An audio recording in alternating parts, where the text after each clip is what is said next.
Un beau cadre, on est au pied de la Tour Eiffel avec Samia Bouteiller qui travaille pour un pays que je ne connais pas du tout, que je rêve de connaître, qui s'appelle la Jordanie. On voit quelques petites choses derrière nous.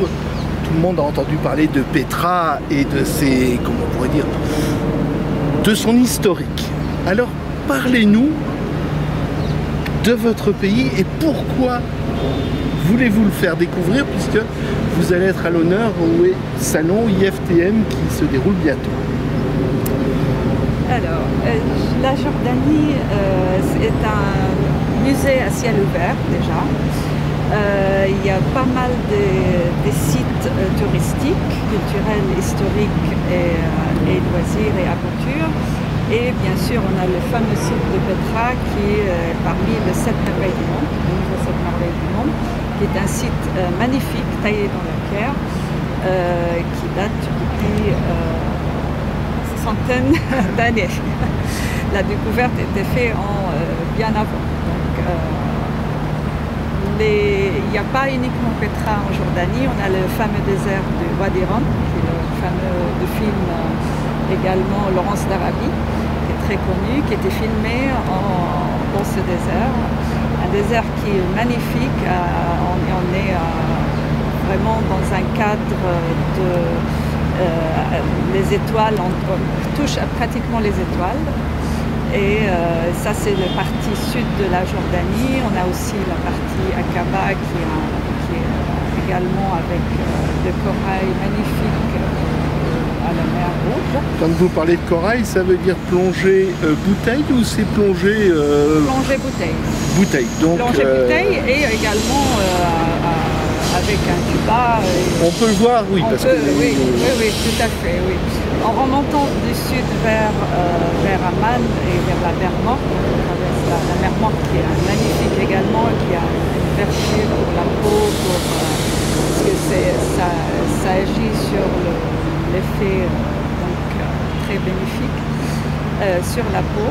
Et également, on monte vers la capitale Amman, qui est, bien sûr, à l'époque, c'était le centre de la Jordanie, qui est toujours, bien sûr, maintenant.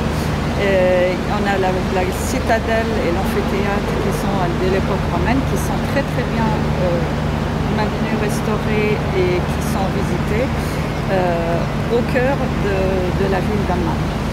Pour visiter la Jordanie, vous préconisez 3 jours, 7 jours, 15 jours, plus, je ne sais pas, c'est pour, bon, en restant dans un budget raisonnable toutefois. Alors, l'idéal, c'est de faire 7 à 8 jours pour la Jordanie. On peut faire du nord au sud, là j'étais en train de raconter toutes les étapes du sud vers le nord et tout. Donc, en restant 7 à 8 jours, on peut voir pratiquement un peu une bonne partie de la Jordanie. Maintenant, la Jordanie est pas loin, il est à 4h30 de vol de Paris. On a vraiment des compagnies aériennes qui de plus en plus qui font à partir de Paris ou Lyon ou vers le sud maintenant. Lesquelles? Quelles sont est-ce qu'il y a une compagnie Air Jordanie? Alors on a la Royal Jordanienne qui bientôt va avoir pratiquement 13 fréquences par semaine au départ de Paris et au départ de Lyon également. On a d'autres Transavia, Vueling et Ryanair également qui font de plus en plus de fréquences à partir du mois de novembre. Voilà, c'est des compagnies qui sont plutôt en low cost. Sauf la Royal Jordanienne, bien sûr, oui. Et Transavia, c'est entre les deux. Voilà. C'est aussi fixe, Transavia et Royal Jordanienne. Et les autres, voilà. Est-ce qu'il y a une saison pour aller là-bas où on peut y aller du 1er janvier au 31 décembre? Généralement, il y a quand même des saisons pour chaque pays. Alors, je peux dire oui, toute l'année, bien sûr. Parce que toute l'année, on a les 4 saisons d'Espagne en Jordanie. L'idéal, c'est de faire en printemps, parce que là où il y a la verdure et Et moins de chaleur? Alors la chaleur, oui, mais la chaleur c'est pas étouffant en Jordanie, c'est pas du tout la chaleur qu'on a en France. C'est toujours agréable, même en juillet-août, on peut faire un très beau voyage en Jordanie. Vraiment, on peut le faire tout au long de l'année. Il n'y a pas de distinction. C'est juste le printemps, c'est après la pluie, l'hiver, et donc on a toute la verdure qui est montrée dans Jordanie. Si vous avez un conseil à donner pour celui qui veut découvrir, ça serait quoi? Alors bien sûr, je veux dire d'abord Petra, mais il n'y a pas que Petra. On a d'autres sites comme Jerash, qui est une ville romaine qui est très bien aussi restaurée. Et c'est la seule ville romaine, je pense qu'il est encore de ce type en Jordanie. On peut également Wadi Rum, qui est magnifique pour faire des campings ou de faire des 4x4 dans le désert carrément. Et vivre tout ce que les films nous font vivre également. Et on a le nord, la partie nord, on a le plus haut citadelle qui est à l'époque Saladin, à Ajloun, qui se trouve au nord de la Jordanie. On a bien sûr la mer Morte qui est magnifique et on peut faire un long week-end, faire un petit cure à la mer Morte et c'est magnifique. Dernière question, on est français, on pense à manger. Spécialité, est-ce qu'il y a une spécialité ou des spécialités particulièrement recommandées?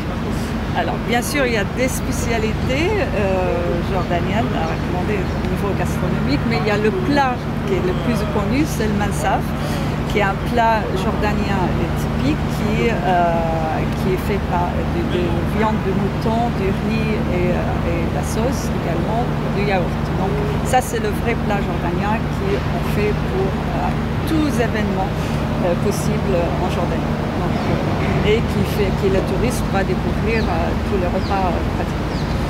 Bon, on rappelle que vous êtes parmi les invités d'honneur de l'expo IFTM à Paris, que c'est ouvert toute l'année, que vous représentez Petra, le royaume du temps, et qu'on peut vous retrouver sur visitejordan.com. Tout à fait, oui.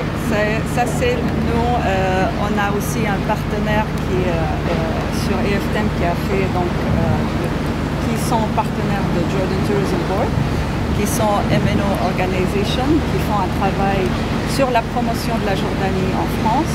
Ils sont en partenariat avec nous, l'ambassade de Jordanie, je suis en charge du tourisme. On fait un travail en 3 temps avec les 3 entités, bien sûr chapeauté par le ministère du Tourisme de Jordanie. Je vais poser une question peut-être un peu stupide. I don't speak English at all. Je ne parle pas anglais. Qu'est-ce que je fais quand je vais en Jordanie? Est-ce que là-bas ça parle un petit peu français, un petit peu quoi? Tout à fait. On a de plus en plus de guides francophones. Ils sont des centaines qui sont sur place. Les Jordaniens sont très accueillants et ils aiment bien aider. Donc ils commencent aussi à comprendre. On est plus anglophone, mais ça commence aussi la langue française d'être parmi les Jordaniens. Donc vous n'aurez pas de problème. Ah bon, bah alors, let's go. Merci beaucoup. Welcome to Jordan anytime.